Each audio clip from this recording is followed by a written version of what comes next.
Mistralienne, Mistralien, quelle joie de vous retrouver sur la chaîne Mistral Main L'Autre pour le premier débrief de l'année 2022. Débrief des épisodes qui nous ont été proposés du lundi 3 au vendredi 7 janvier. Mais avant toute chose, permettez-moi de vous souhaiter une excellente année, une très bonne santé, plein de bonnes choses, les meilleures qui puissent vous arriver. Bon, après une année 2021 très difficile pour le feuilleton, a-t-il réussi son début d'année? Eh bien, ne tardons pas davantage à le savoir et jetons un coup d'œil sur les épisodes récemment diffusés. C'est parti. A-t-on eu un personnage aussi indécent et culotté que notre brave Estelle dans toute l'histoire de Plus belle la vie? Et on peut dire qu'à quelques semaines des JO de Pékin, l'esthéticienne bat tous les records en la matière. Plus les épisodes avancent et plus elle s'affiche sans honte comme la grande pote, la grande conseillère de Sylvia, l'épaule sur laquelle la sœur de Francesco peut s'appuyer. Il apparaît maintenant probable que la liaison Bastien-Estelle va rester confidentielle et après tout, quels seraient vraiment les risques? Déjà du côté de Sylvia, il n'y a plus grand chose à craindre du côté d'Estelle puisque Sylvia a quitté son bonhomme. Donc du coup, le gaillard appartient au passé. Bon, Estelle, elle a failli se faire griller puisque Bastien était bien déterminé à dévoiler ce petit secret. Mais Estelle lui a asséné un bon coup dans les parties génitales pour le faire taire. Et c'est très curieux dans cette scène puisqu'on avait l'impression que le bien triomphait du mal, que le bien était représenté par Estelle. Et Sylvia, elle s'est posé aucune question pourquoi un tel défoulement de la part de sa best friend sur son copain, ex-copain. Non, alors Sylvia, elle a kiffé. On sent que c'est une frustration qu'elle refoulait et voir son amie, sa nouvelle amie frapper son mec ainsi, ça lui a fait plaisir, elle ne s'est pas posé davantage de questions. Pourquoi Estelle s'en est pris tout d'un coup sauvagement à ce pauvre Benjamin? Oui, alors je viens de me rendre compte que j'ai appelé Benjamin Bastien, bon, c'est Benjamin, mais voilà, on a deux nouveaux personnages qui arrivent en même temps à quelques jours d'intervalle, et on nous les fout avec le même prénom, ça va pas du tout ça. Bastien, non, Benjamin. Ah puis de toute façon on s'en fout, les deux vont se barrer je pense. Benjamin c'est sûr. Moi qui aime l'adage on ne perd rien pour attendre, avec l'Angélique Estelle, j'ai l'impression que ça ne va pas se passer comme ça. Les auteurs ont l'air de compter toujours sur le couple Francesco-Estelle, faisant fi des nombreuses critiques sur l'ensemble des forums, les réseaux sociaux. C'est un couple qui ne passe pas, qui n'est pas crédible pour un sou, mais voilà, on va les garder au frais pendant encore un bon bout de temps. Bon, voilà, si l'idée c'est de les avoir sur le long terme, on peut peut-être les laisser de côté au moins jusqu'au printemps. Tout a été encore catastrophique dans cette intrigue, la sœur qui naît de nulle part, les scènes intimistes entre Francesco et Estelle qui n'ont pas fait l'amour pendant plusieurs semaines et qui d'un coup, puisque Estelle remarque que son homme a une marque sur le visage, ça l'excite et du coup elle reprend du plaisir à coucher avec lui. Une scène d'amour tout habillée avec les bijoux encore présents sur Estelle et les bijoux de famille pour Francesco contrairement à ce pauvre Benjamin. Donc voilà, bon, après l'épisode du déménagement, l'épisode accro aux réseaux sociaux, celui-ci, voilà, si vous avez des idées à faire parvenir au scénariste, n'hésitez pas, on prendra ça avec plaisir à découvrir la suite des aventures d'Estelle et Francesco. Bon, Bauer a beau être passé du grade de lieutenant à capitaine de police, ça n'a pas forcément représenté un gros coup de boost pour sa feuille de paye, puisque Bauer et Léa utilisent une solution économe pour garder la petite Aurore, et oui, c'est Betty qui est chargée de devenir provisoirement leur nourrice, très provisoirement. Alors pour Betty, l'enjeu est de passer du temps avec Léa, d'investir son cadre de vie privé pour au final la séduire. Et même si elle n'a aucun lien avec Laetitia, on peut dire que Betty s'y prend comme un manche à balai puisqu'elle enchaîne les déconvenues et elle perd très rapidement la confiance des parents d'Aurore. Elle commence par arriver en retard lorsqu'elle se présente pour la première fois chez Léa pour garder la petite. En plus, elle a quelques réflexions qui finissent par agacer Léa. Et là, on a un décalage entre la maturité de la jumelle d'Émilie sur ce point-là et l'immaturité de Betty, qui se voit également au lycée. Elle avoue tout fièrement qu'elle a ensuite crevé les 4 pneus du pauvre Barreau.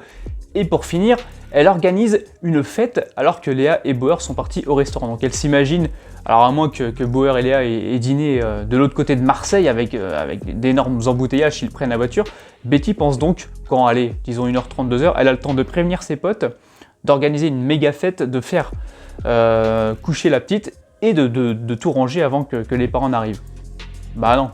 Bah évidemment, elle se fait griller en train de griller une clope et tout ce beau petit monde est foutu à la porte. Encore une fois, Betty n'assume pas, elle dit que c'est un pote qui a insisté. On l'a bien vu prendre le téléphone quelques secondes après qu'ils aient claqué la porte pour aller au restaurant. Et donc je ne vois pas vraiment où ils veulent en venir avec Betty puisqu'on nous a sacrifié Vanessa, Léandrie pour Betty. C'était l'une ou l'autre, rappelez-vous la menace de la CPE. Donc voilà.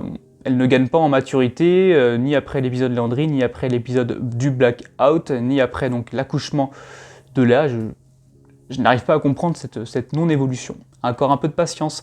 vraisemblablement. Il est maintenant acté que les auteurs s'exercent à un numéro d'équilibriste entre François et Thomas pour l'éducation de Lola, mais surtout celle de Kylian. À voir où cette association va mener, mais je n'ai pas l'impression qu'une méthode va être mise en valeur au détriment d'une autre. Ce n'est pas tant l'éducation de Lola et Kylian qui compte ici, mais la réconciliation entre les deux fils aînés de Roland, et il était temps, après une guerre plutôt interminable et souvent ennuyeuse. Kylian l'a confié à Thomas, c'est un gamin mal dans sa peau, et pourtant il a conscience que Betty se moque de lui, mais malheureusement dès qu'elle a court, il lui fait la cour.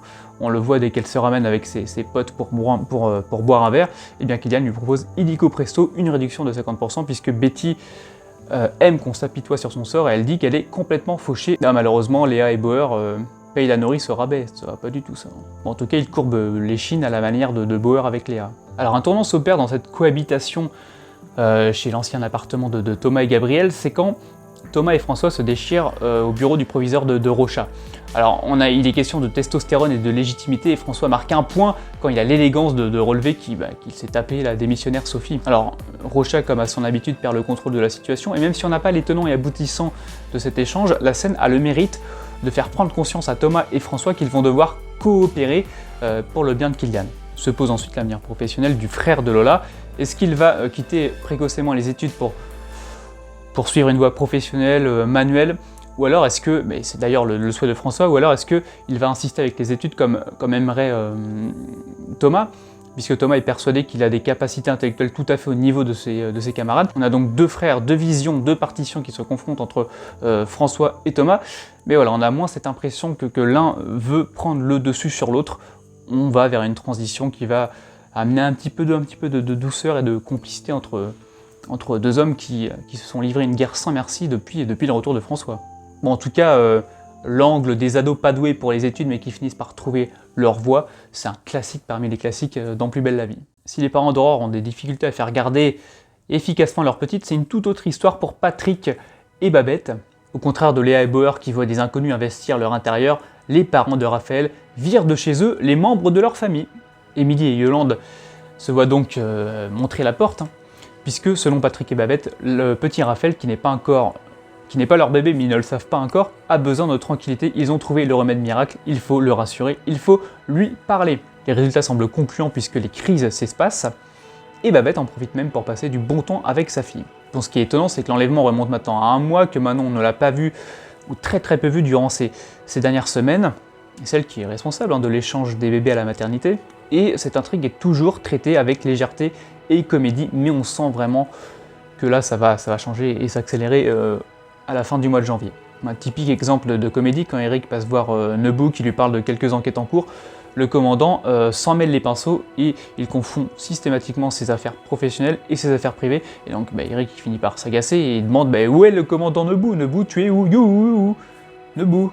Bon, si on s'intéresse aux prochaines semaines, je fais un petit spoiler pour la route.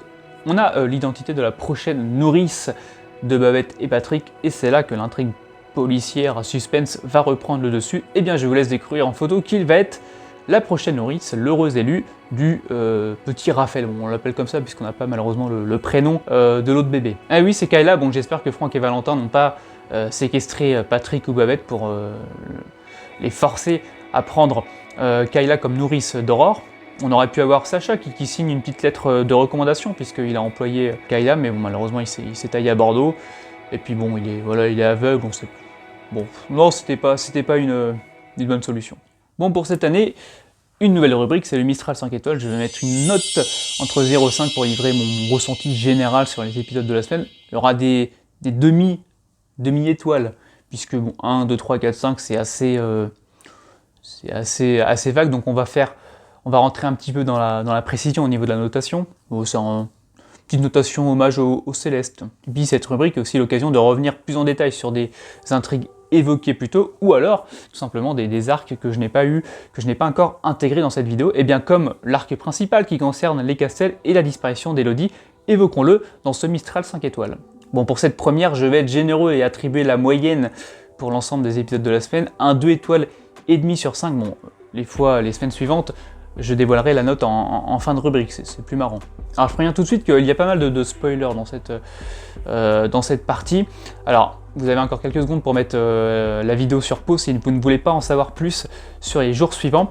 Alors, vous savez qu'Élodie est portée disparue et certains pensent qu'elle avait même orchestré son enlèvement et qu'elle a mis en scène tout ce grabuge. Eh bien, sachez qu'Élodie est bel et bien morte. Voilà, elle n'y est pour rien, la pauvre, dans sa propre disparition, et son corps va être retrouvé à la fin du mois. Et la liste des suspects à ce jour est bien mince. On a, hormis Bastien et Luna, pas de suspects très crédibles pour les enquêteurs. Et ce début d'intrigue est assez intéressant sur le plan policier, puisqu'il y a fort à parier que deux ou trois autres noms vont venir alimenter cette affaire. Bon, c'est un grand classique dans les feuilletons d'avoir comme coupable, comme responsable, un nouveau personnage qui arrive au milieu de l'intrigue. Donc bon, à voir si la trame est respectée pour les Castel. Alors, je vous avoue que j'ai du mal pour l'instant à accrocher au Castel, qu'il s'agisse notamment de la romance Bastien-Luna qu'on nous vend comme très passionnelle, alors qu'on ne pouvait soupçonner l'existence de Bastien il y a quelques semaines.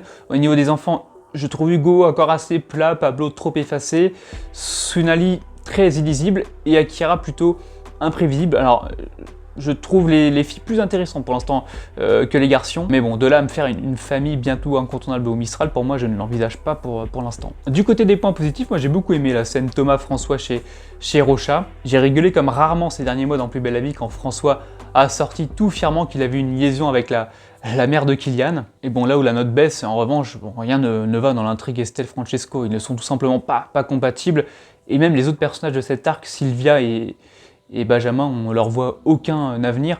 D'ailleurs, une incohérence dans le scénario, puisque Estelle avait craqué pour Benjamin, après que Benjamin ait fait un acte héroïque en quelque sorte, mettre en fuite un assaillant dans son appartement. Et là, Sylvia, quelques semaines plus tard, elle se fait harceler par deux sbires du chirurgien, et Benjamin, il prend la poudre d'escampette. Voilà, c'est vraiment un scénario de facilité, et qui ne correspond pas au profil du bonhomme. On peut lui trouver toutes les qualités, tous les défauts du monde, mais une qualité ne s'évapore pas comme ça en quelques semaines.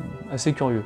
Et donc Estelle, c'est quand un homme se bagarre avec un autre qu'elle daigne coucher avec lui, Benjamin, et donc là, Francesco, quand il met en fuite les agresseurs de Sylvia. Il y a une tapette qui veut se battre avec moi, qui a pris une volée, il prend des coups partout, et puis maintenant il fait des vidéos, et faire des vidéos, tu sais, quand t'es en prison, c'est facile, hein. Alors maintenant je suis là, regarde, je suis à Clermont-Ferrand, tu viens quand tu veux. Des coups de poing, j'ai pas peur, moi j'ai pris des balles, des coups de fusil, des coups de couteau, j'ai pas peur. Messieurs, ne la tentez pas. Et bien voilà ce qu'on pouvait dire à propos des premiers épisodes de l'année 2022 de Plus belle la vie. Je vais rappeler, avant de vous donner rendez-vous vendredi prochain, mon nouveau format en 5 minutes qui va sortir, je pense, le premier numéro avant la fin du mois, sur l'historique d'un personnage, ses meilleures intrigues, ses ennemis, ses romances, ses amis, voilà. Tout ce qui importe dans la vie de ce personnage depuis qu'il est au Mistral.